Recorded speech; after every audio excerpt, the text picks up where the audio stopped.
36 Ki kuadrat dikurang 432 Ki tambah 3751, maka berat maksimal beras yang dipanen Pak Abbas dari sawahnya adalah titik-titik kuintal. Nah, untuk menyelesaikan soal ini kita harus tahu terlebih dahulu berapa besar zakat dari sawah milik Pak Abbas ini. Baik dari sawah yang irigasinya berbayar maupun dari sawah yang menggunakan irigasi yang tidak berbayar. Nah, untuk zakat itu sendiri, zakat yang dikeluarkan itu berbeda antara sawah yang irigasinya berbayar dengan yang tidak berbayar. Untuk irigasi berbayar karena petani ini sudah mengeluarkan biaya untuk irigasi, maka zakatnya itu lebih sedikit. Jadi hanya 5% dari hasil panen. Nah, berbeda dengan sawah pada irigasi yang tidak berbayar. Karena irigasinya itu gratis, maka dia harus mengeluarkan zakat lebih besar, yaitu sebanyak 10%. Jadi untuk yang pertama, besar zakat dari sawah yang irigasinya berbayar itu sebanyak 5% dari hasil panen dari sawah tersebut.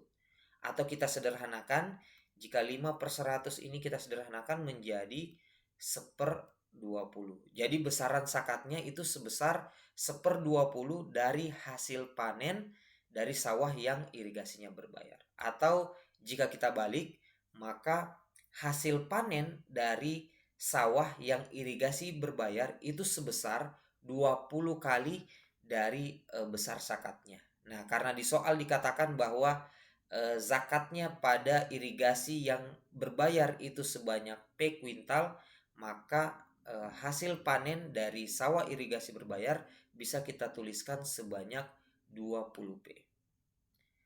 Adapun untuk besaran zakat dari sawah yang irigasi tidak berbayar itu sebanyak 10% dari hasil panennya, atau kita sederhanakan menjadi 1/10 dari hasil panen. Atau bisa dikatakan jika kita balik ya, maka diperoleh hasil panen dari sawah yang irigasinya tidak berbayar itu 10 kali lipat dari besar zakatnya. Atau bisa kita tuliskan dengan 10 Ki, karena di soal dikatakan bahwa zakat pada irigasi tidak berbayar itu sebanyak Ki kuintal. Jadi dari sini disimpulkan bahwa hasil panen dari irigasi berbayar itu 20 P, adapun hasil panen dari sawah yang irigasinya tidak berbayar yaitu sebanyak 10 Ki. Nah, sekarang bagaimana cara mencari nilai P dan Ki itu sendiri? Nah, di soal kita diberikan petunjuk berupa pertidaksamaan, yaitu P pangkat 3 tambah Q pangkat 3 tambah 2023 kurang dari 36 Q kuadrat dikurang 432 Q tambah 3751. Jika yang di ruas kanan kita pindahkan ke ruas kiri, maka diperoleh P pangkat 3 tambah Q pangkat 3. Kemudian 36 Q kuadrat kita pindahkan ke ruas kiri menjadi negatif 36 Q kuadrat. Lalu negatif 432 Q kita pindahkan ke ruas kiri menjadi positif 432 Q.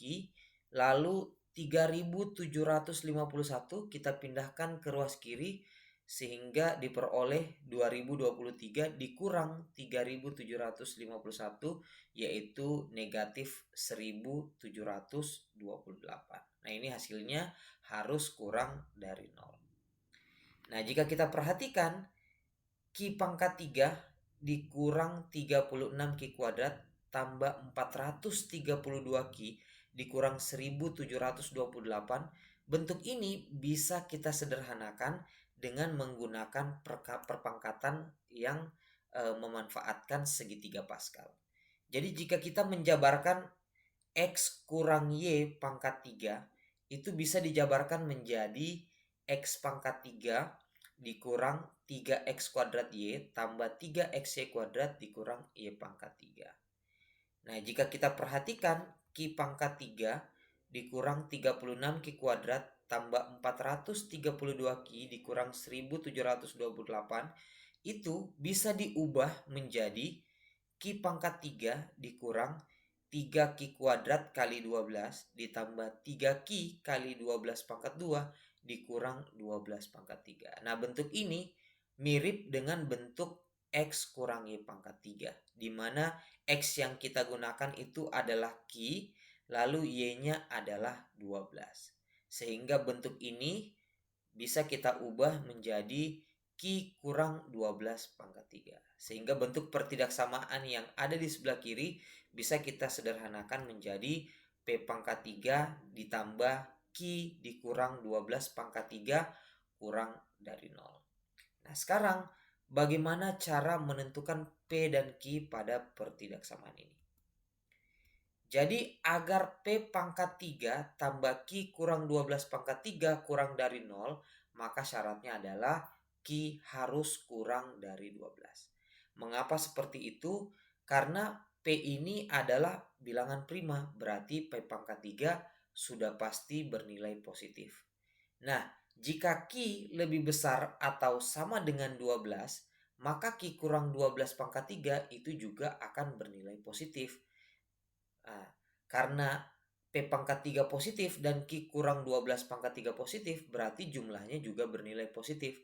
Nah, ini tentu bertentangan dengan pertidaksamaan yang kita inginkan, yaitu nilainya harus kurang dari 0.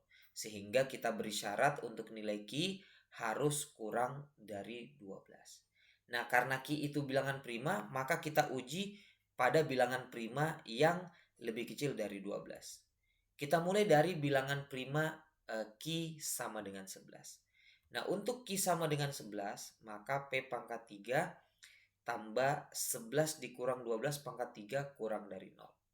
Jadi 11 kurang 12 itu sama dengan min 1.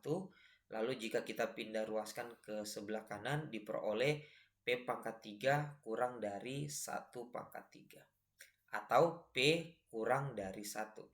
Nah, karena P bilangan prima dan tidak ada bilangan prima kurang dari 1, maka dapat disimpulkan bahwa tidak ada P yang memenuhi jika Q sama dengan 11. Kita lanjut untuk kemungkinan Q yang kedua, yaitu Q sama dengan 7. Nah, untuk Q sama dengan 7, maka P pangkat 3 tambah 7 kurang 12 pangkat 3 harus kurang dari 0. Nah, 7 kurang 12 itu negatif 5. Jadi P pangkat 3 tambah negatif 5 pangkat 3 kurang dari 0. Lalu negatif 5 pangkat 3 kita pindah ruaskan ke ruas kanan. Diperoleh P pangkat 3 kurang dari 5 pangkat 3 atau P kurang dari 5. Jelas bahwa P bilangan prima yang memenuhi adalah 2 dan 3. Sebab hanya 2 dan 3 yang merupakan bilangan prima kurang dari 5. Jadi untuk Q sama dengan 7, P yang memenuhi adalah 2 dan 3.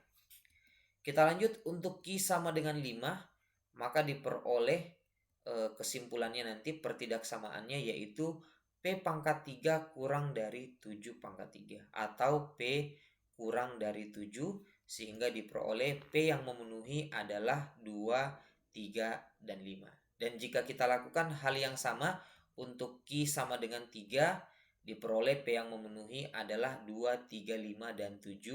Begitu pula untuk Q sama dengan 2, maka diperoleh nilai P yaitu 2, 3, 5, dan 7. Nah, sekarang karena di soal diinginkan adalah berat maksimal beras yang akan dipanen Pak Abbas, maka agar hasil panen keseluruhan maksimal, maka hasil panen dari sawah yang irigasi berbayar harus maksimal. Mengapa seperti itu? Karena pada persamaan sebelumnya yang sudah kita buat bahwa hasil panen dari sawah irigasi berbayar itu sebanyak 20 kali lipat dari zakatnya. Berbeda dengan irigasi yang tidak berbayar itu hanya 10 kali lipat. Maka kita harus maksimalkan dari hasil panen yang sawahnya dari irigasi yang berbayar. Jadi kita harus pilih nilai P maksimal. Jadi dari antara nilai P yang kita temukan, nilai maksimal dari P itu yaitu sama dengan 7. Kemudian untuk nilai P sama dengan 7, jadi nilai Q maksimal yaitu sama dengan 3. Nah, di sini kan ada dua ya, nilai P sama dengan 7, yaitu Q sama dengan 2 dan Q sama dengan 3. Maka kita pilih Q yang maksimal, yaitu Q sama dengan 3. Jadi besar zakat dari sawah irigasi berbayar yaitu P itu sama dengan 7 kuintal. Kemudian besar zakat dari sawah irigasi yang tidak berbayar yaitu Q sama dengan 3 kuintal. Nah, dari sini kita bisa langsung menentukan hasil panen dari sawah irigasi berbayar yaitu sebanyak 20 kali lipat dari zakatnya yaitu 20 kali P yaitu 20 kali 7 kuintal yaitu sebanyak 140 kuintal.